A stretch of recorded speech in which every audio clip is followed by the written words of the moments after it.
Conhecido como o Príncipe dos Apóstolos, Pedro, originalmente Simão, nasceu em Betsaida, uma cidade ao norte do lago de Genezaré. Seu pai chamava-se Jonas e seu irmão era o apóstolo Santo André. São Filipe, outro apóstolo, era da mesma cidade. No início do ministério de Cristo, Simão, filho de Jonas, vivia com a esposa e a sogra numa casa em Cafarnaum.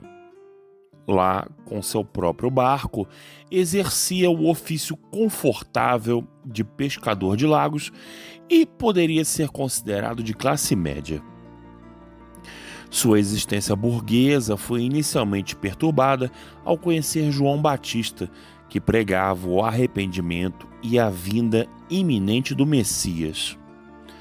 Junto com seu irmão André, uniu-se aos discípulos do Batista e os acompanhou até Betânia, do lado leste do Rio Jordão. Ao ser abordado por mensageiros do Sinédrio que perguntavam pelo Messias, São João apontou para Jesus de Nazaré, seu primo em primeiro grau, que ia passando. "Eis o Cordeiro de Deus", disse ele. Nesse dia, André e outro membro do grupo de João uniram-se a Jesus. Ao voltar, André informou a Simão que Jesus era realmente o Messias e o levou até ele. Ambos se juntaram a Jesus, seguiram-no até a Galiléia para as bodas em Caná, depois até Jerusalém e a Judéia. E voltando por Samaria, retornaram a Galiléia. Lá, Simão e André voltaram a pescar. As aventuras, contudo, estavam bem longe de acabar. Enquanto trabalhavam com as redes acompanhados por Tiago e João, filhos de Zebedeu, os irmãos foram abordados mais uma vez por Jesus, que lhes disse: "Vinde após mim, eu vos farei pescadores de homens." A partir daí, os 4 apóstolos permaneceram com o Mestre.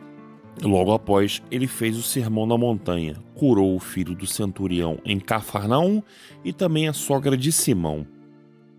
Pouco depois, o grupo de 12 foi constituído e Cristo iniciou seriamente seu ministério. Simão é descrito como obstinado e impetuoso, mas com traços de covardia. Embora não fosse o predileto de Jesus, que era João, filho de Zebedeu, nem tesoureiro do grupo, papel de Judas Iscariotes, logo se destaca como líder dos 12. Em nome deles, fala com Jesus e recebe suas instruções. Por fim, quando Jesus e os apóstolos estão acampados em Cesareia de Filipe, seu ministério chega a uma espécie de crise. Todas as expectativas aumentaram e as opiniões sobre quem é Jesus são tão numerosas quanto os grupos da Palestina. Para os saduceus, que abandonaram a maioria das doutrinas judaicas e mesmo assim se responsabilizavam pela maior parte do sacerdócio e da liderança do templo, ele é um rebelde e rival em termos de poder. Para os fariseus, que mantêm todos os pontos da fé judaica, mas com o acréscimo de suas próprias noções, ele é um crítico com quem, no entanto, tem algo em comum. Para os zelotas e outros, ele é um líder que expulsará os romanos da Palestina e reassumirá o trono do seu antepassado, Davi, dos usurpadores herodianos. Alguns creem no profeta, no verdadeiro estilo do Antigo Testamento. Já outros julgam-no um blasfemo e transgressor do Shabá. Nesta ocasião, Jesus pergunta aos apóstolos: "No dizer do povo, quem é o Filho do Homem?" Os apóstolos respondem: "Uns dizem que é João Batista, outros Elias, outros Jeremias ou um dos profetas." Jesus responde: "E vós, quem dizeis quem eu sou?" Como de costume, Simão responde pelos 12: "Tu és Cristo, o Filho de Deus vivo." Então Jesus diz: "Feliz és, Simão, filho de Jonas, porque não foi a carne nem o sangue que te revelou isso, mas meu Pai que está nos céus. E eu te declaro: tu és Pedro, E sobre esta pedra edificarei a minha igreja. As portas do inferno não prevalecerão contra ela, e eu te darei as chaves do reino dos céus. Tudo que ligares na terra será ligado nos céus, e tudo que desligares na terra será desligado nos céus. Esse excerto do Evangelho é o estatuto do papado. Para os católicos e alguns outros, é aqui que nossa história realmente começa, pois Jesus faz de Pedro líder de sua igreja e os sucessores de Pedro a regerão até o fim dos tempos. Eles alegam que os comentários de Jesus não podem se referir ao próprio Jesus, nem à declaração de fé de Pedro, mas que a mudança de nome significa claramente que é sobre o próprio Pedro que a igreja deve ser edificada. E salientam que, na frase das chaves, ligar e desligar eram termos jurídicos hebraicos que se referiam à passagem de uma jurisdição de um senhor a seu intendente. É evidente que muitos críticos não católicos conceberam habilidosas explicações alternativas para esse episódio e suas palavras, mas a perspectiva católica tem ao menos a simplicidade a seu lado. Em todo caso, é a compreensão católica que tem moldado o posto de Papa. As ações de Pedro logo após ser escolhido não foram particularmente inspiradoras. Na última ceia, assegura a Jesus que o seguirá até a morte. Jesus responde que Pedro o negará 3 vezes antes que o galo cante, uma profecia que se cumpre.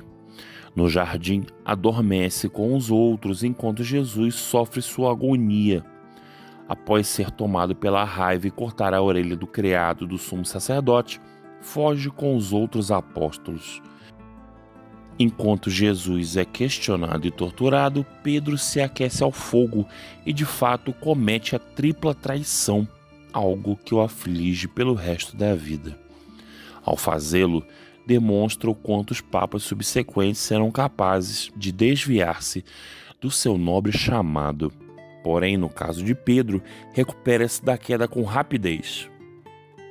Quando as mulheres descobrem o túmulo vazio, o anjo que encontram envia uma mensagem especial a Pedro. Jesus aparece a ele antes que aos outros apóstolos no primeiro dia após sua ressurreição e depois no lago de Genezaré, dá-lhe a instrução especial de defender e apacentar seu rebanho.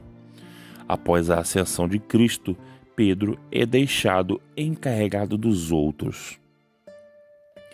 Ao descer do Monte das Oliveiras após a ascensão com os demais apóstolos e discípulos, Pedro age imediatamente como líder. Organiza a escolha de Matias para o lugar de Judas e, após a descida do Espírito Santo no dia de Pentecostes, faz o primeiro sermão para o povo. Sua pregação sobre a vida, a morte e a ressurreição de Cristo provoca a conversão de muitos. Ele também assume a liderança em várias atividades religiosas, como ir com João à Porta Formosa e curar um homem coxo. Ao pregar no Pórtico de Salomão, atrai ainda mais convertidos. Ao ser arrastado para o Sinédrio, Pedro defende o cristianismo de toda acusação com virtuosidade e julga Ananias e Safira. Os enfermos são levados até ele para que sua sombra os cubra e os cure. A atividade de Pedro logo se expande para além de Jerusalém, pois passa a pregar pela Judéia e Galiléia. Após Filipe, o diácono, converter muitos samaritanos, Pedro e João vão até lá a fim de organizá-los e conceder-lhes o Espírito Santo. Logo depois ele julga Simão, o mago, que intentara comprar os poderes espirituais da igreja para si mesmo. Ainda que a perseguição aos cristãos tenha continuado durante esse período, amainou-se após o seu principal defensor, Saulo de Tarso, ir embora para perseguir a comunidade cristã que surgira em Damasco, na Síria. Livre das preocupações imediatas após a morte de Saulo, Pedro evangelizou a planície litorânea palestina. Em Lida, curou a paralisia de um homem. Em Jope, ressuscitou uma garota. E em Cesareia, converteu o centurião romano Cornélio, o primeiro a ser chamado de gentio convertido, e sua família. Depois dessa experiência, regressou a Jerusalém e encontrou cristãos judeus querendo saber por que entrara na casa de gentios e comera do seu alimento. Pedro respondeu relatando uma visão que tivera em Jope, em que fora instruído a aceitar os gentios. Ambos os apóstolos e o povo de Jerusalém aceitaram sua defesa. 3 anos após sua experiência de conversão na estrada para Damasco, Paulo de Tarso voltou para Jerusalém a fim de consultar Pedro, reconhecendo assim que precisava da aprovação do líder do colégio apostólico. No entanto, esse período de tranquilidade não duraria. Em 42 d.C., Herodes Agripa I assumiu o trono da Judéia e imediatamente começou a perseguir os cristãos. O novo rei mandou decapitar Tiago Maior, que visitava seu apostolado na Espanha. Depois prendeu Pedro e quis executá-lo. Este, contudo, foi solto de suas correntes por um anjo e fugiu para a casa da mãe do discípulo João Marcos. Lá havia muitos cristãos rezando, e Pedro lhes pediu que contassem a Tiago Menor, primo de Jesus e primeiro bispo de Jerusalém, o que acontecera, e escapou da cidade. Em seguida, estabeleceu-se em Antioquia, capital da Síria e terceira maior cidade do império, e por isso ele é considerado o fundador do Patriarcado da Antioquia. A partir de lá, fez muitas jornadas missionárias e interagiu com Paulo. Enquanto Pedro, Tiago e João trabalhavam com os judeus, Paulo trabalhava com os gentios. Houve um concílio dos apóstolos, reminiscentes e de outros bispos, realizado em 51 d.C., na cidade de Jerusalém, que é considerado o primeiro concílio ecumênico da Igreja.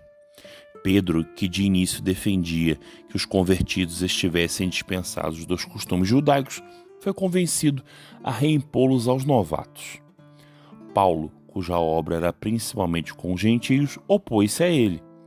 Por saber que tinha de persuadir Pedro de sua opinião, Paulo falou durante muito tempo para que Pedro voltasse ao seu ensinamento original. O Concílio de Jerusalém dispensou os gentios convertidos da circuncisão e do repouso. A igreja se preparava para separar-se totalmente do judaísmo. Algum tempo após o concílio, Pedro foi embora para Roma, capital do império. Desde então, a liderança de toda a igreja tem sido associada aos bispos de Roma. Seu discípulo Marcos o acompanhou. Pedro era a principal fonte do evangelho para Marcos.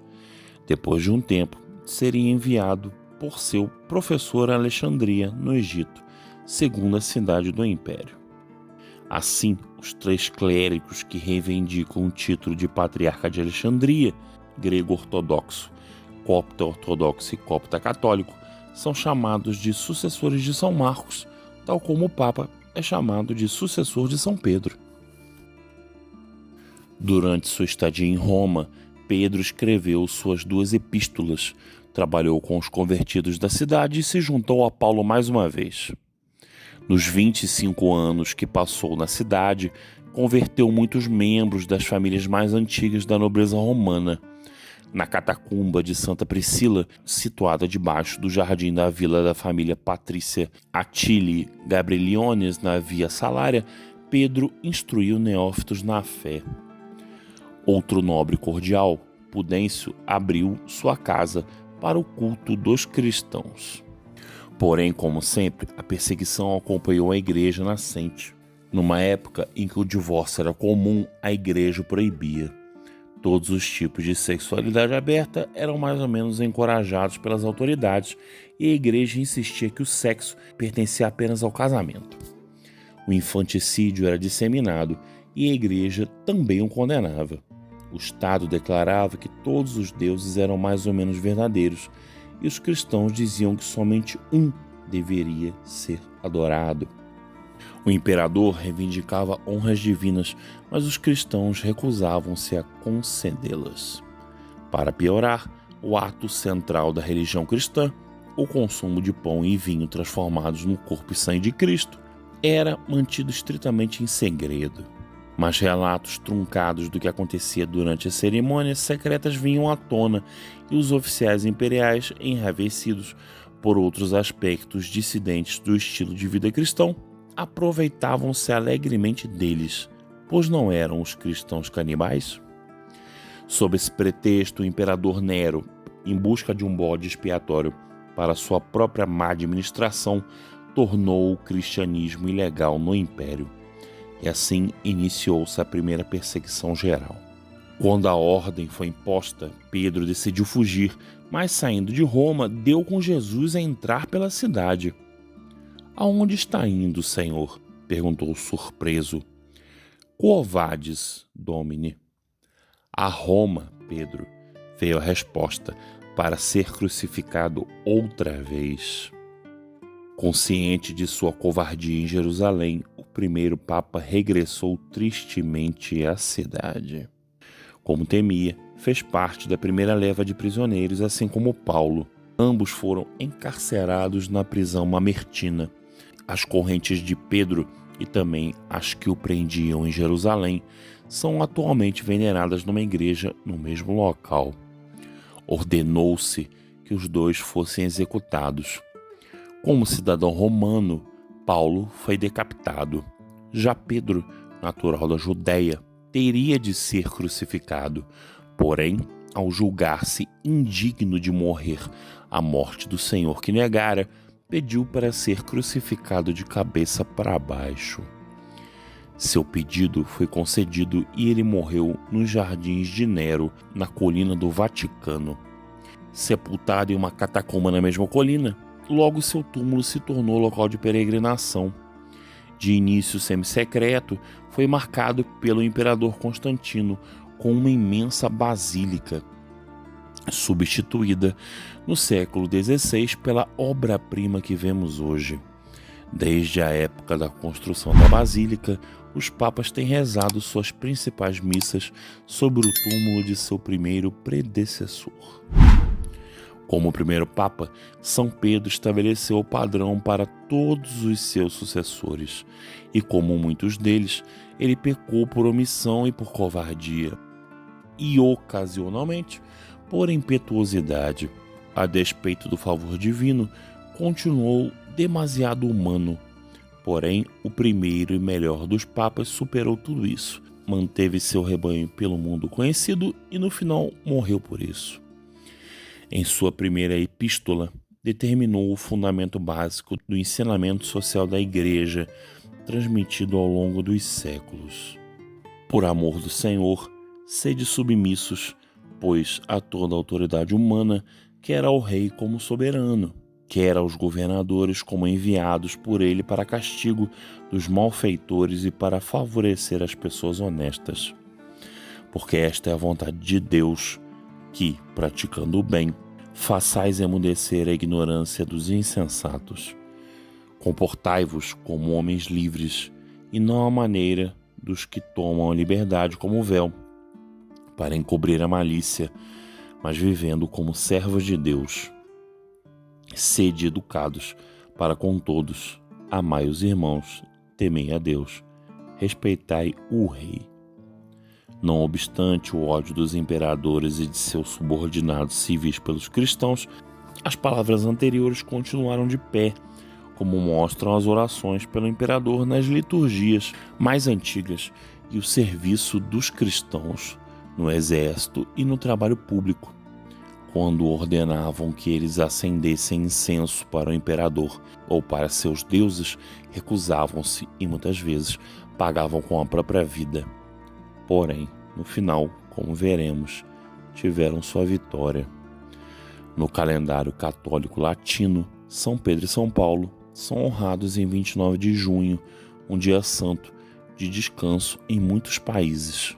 Até 1970, o mesmo calendário ostentava 3 outras festas para São Pedro.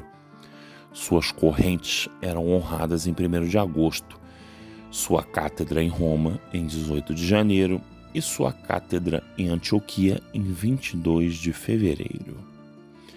Os ritos bizantino e siríaco honram-no em 16 de janeiro e os armênios no 5º domingo após Pentecostes.